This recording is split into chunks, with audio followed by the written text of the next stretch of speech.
Hi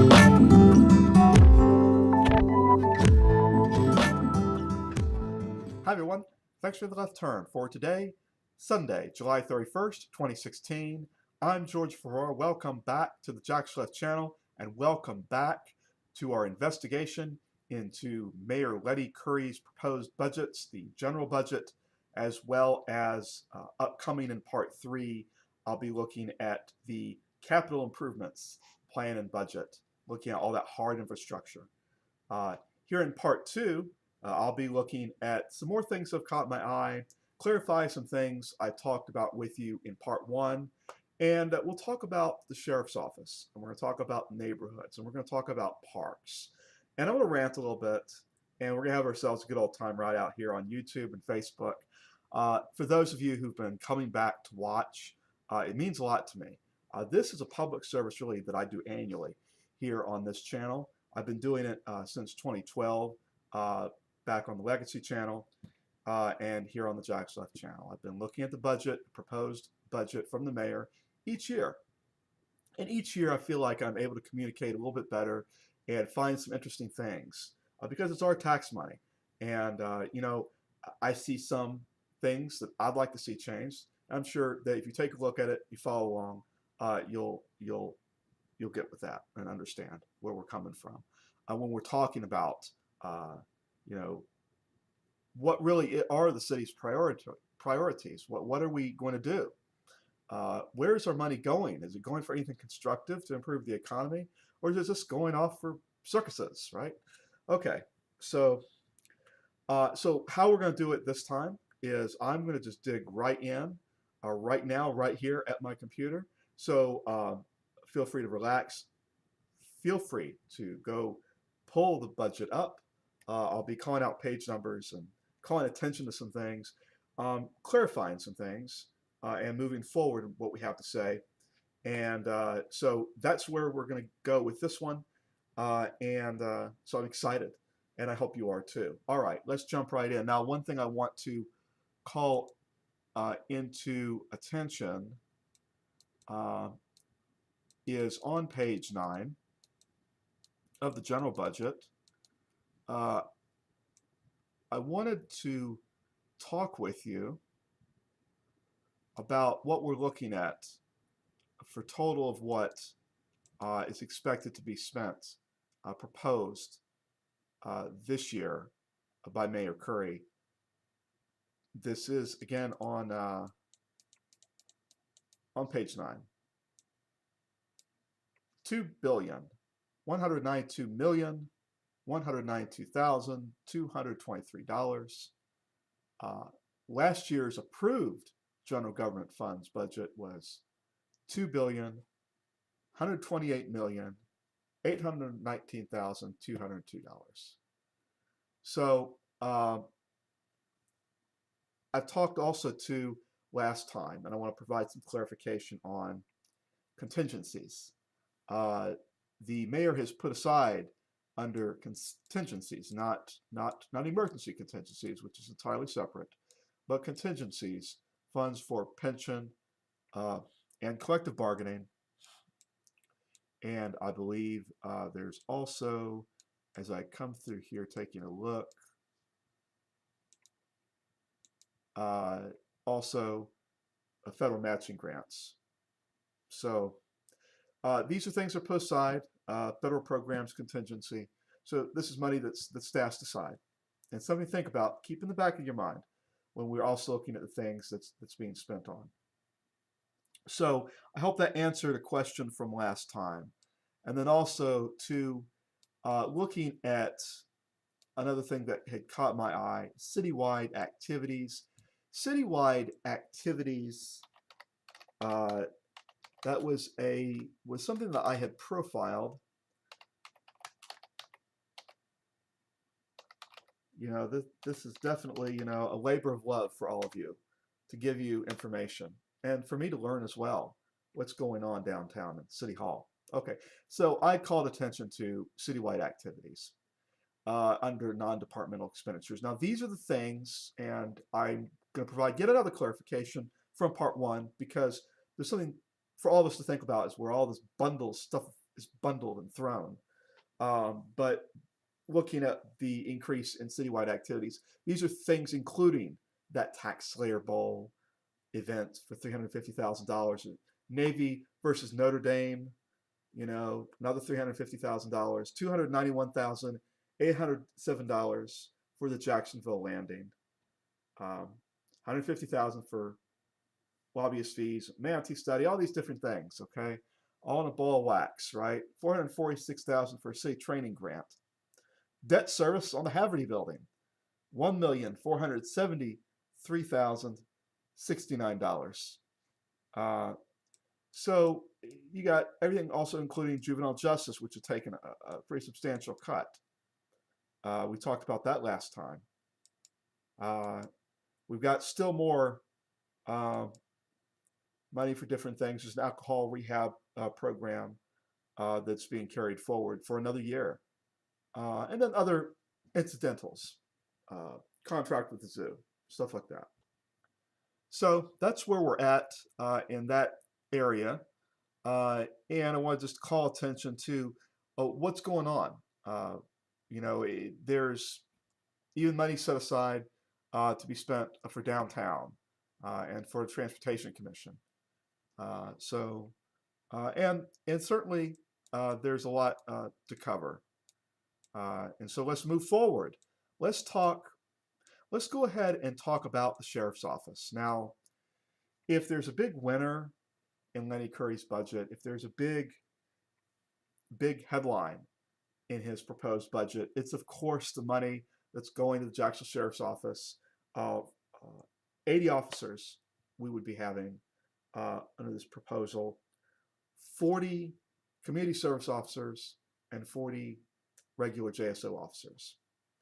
And so what I'd like to do is just take a quick gander at what they're talking about with the sheriff's office.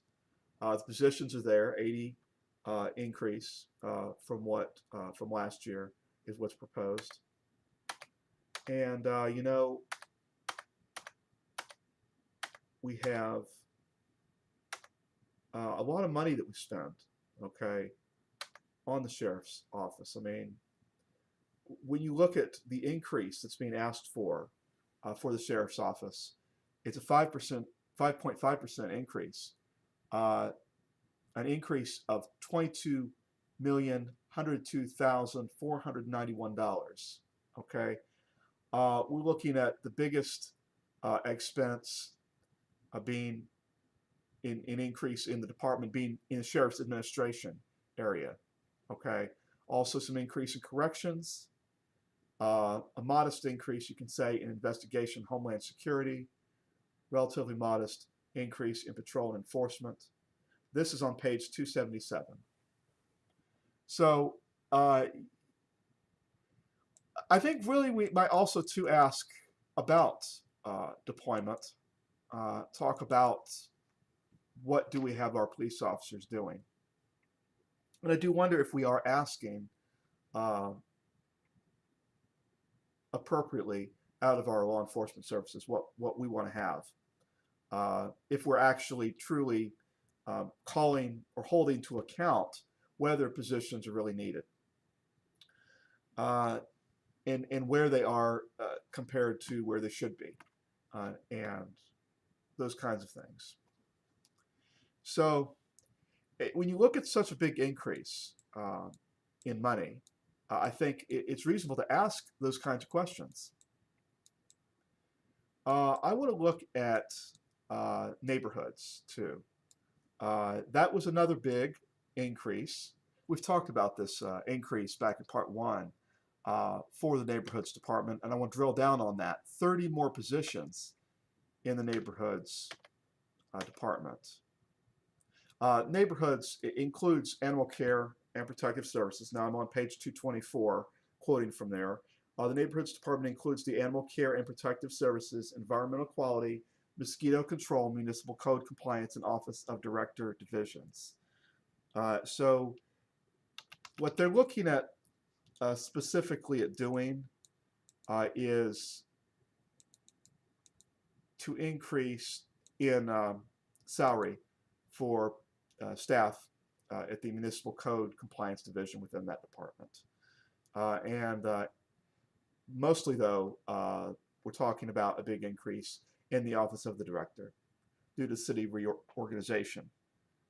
So that's increased their department by 30 positions. So it's some place to kind of keep an eye on and see what all they're going to be doing. Last but not least, let's talk about Parks, Recreation, Community Services. 2 positions are cut in this proposed budget. We're looking at $459,982 less being proposed to be spent on that department. We're looking at more being spent on insurance costs and premiums within the budget, professional and contractual services, pension costs. So, you know, it is something to keep an eye on as to what's being spent. And now, there is what the City Council's been doing with the nonprofit Friends of Hyman Park that have been working over the past, I would say, almost 2 years, trying to get the park in better shape and to encourage people to visit the park. The City Council has been really micromanaging. There have been some valid questions about spending by the nonprofit with city money. And I really when I look at this budget and I see so much money spent on the sheriff's office, yet I keep hearing, no matter what happens down in Hemming Park, there's so much issues with antisocial behavior, loudness, lewdness, rudeness, non-civil behavior. Yet we're going to pour all this money and all this staffing into the sheriff's office. Can the City Council not have in its own front yard a safe, essentially happy for what you can find, for what there is in the people around, a safe, happy, good-looking Hemming Park? You know, they're going to have to figure out, too, I think, ways to brighten up the park. I'd like to see the park kind of go back to its roots, see more trees, more grass, you know, more areas of more leisure. But hey, you know, what can I say? It's going to take investment. It's going to have to take actual leadership. And that's the thing with all this money I've been talking about. You know, we have this referendum coming up, and I will be voting no. I will never voluntarily, being of sound mind, go to a polling place and vote and agree to tax myself that far into the future. That's insane. Not with what maybe even you and I, have been seeing in these investigations. Okay. I'll talk more down the road about that. There's going to be more to talk about. There's going to be a voter guide coming out, and so I'll be having a special voter guide report that you'll have by August 14th, 2016, just in time for early voting for those of you who are early birds and are going out to vote early. And then, of course, not only do we have that, but, you know, coming up, plan is next weekend. That's the plan. Next weekend is the third and final budget investigation, looking at Mayor Curry's proposed budget. Then we're just all going to just kind of sit back and drink a Coke and see what happens.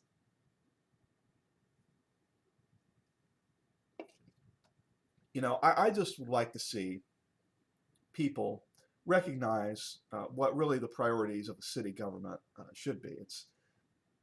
I'd like to see less spent on the circus, maybe a little bit more on improving the actual things that we have here in the city, the parks, and dealing with code enforcement, dealing with blight, helping people that need help, helping the mentally ill, really truly properly funding in all the neighborhoods what's needed. Now here's where the fun part comes. Okay, I've kind of talked your ear off for 2 episodes. Now this next episode upcoming is going to be the capital improvements plan and budget. We talk about all sorts of hardcore infrastructure, and it's going to be fun. And it's going to be a lot of money that's spent, and it projects out. It's like a time machine. I can tell you what they're wanting to spend on, and where the improvements, no matter what they say, where it's actually going. Who's getting all this money? Who's getting all these improvements? What area of town? What are these big projects ahead? These are the kinds of things that really get the mind to wondering. Okay, so I'm excited. I'll be looking forward to a great weekend next weekend, digging into capital improvements plan and budget. Thanks for watching. For those of you who've hung on, part 1 and part 2, I feel like I should give you a medal of some sort, like they give at the White House or something. And then I don't know what happens if you make it to our 3rd and final installment, because if you've really made it through at this point and you've been following, you've been thinking about things, maybe I've gotten you to thinking, you've done a lot as a citizen. Now the question then becomes awareness, communicating out what's going on. So as always, please, by all means, let me know what you think. Tell people about theLeftTurnNetwork.com and what's coming up. History Jacksonville comes back towards the end of this upcoming month of August with a look at Murray Hill, our Murray Hill. I got a personal story to tell about Murray Hill. A lot of fun. Back many, many years ago, okay? We're talking when Michael Jackson was the big thing, right? Okay. As I drink a Coke. Okay. Thanks for watching. Take it easy. Keep cool. See you later.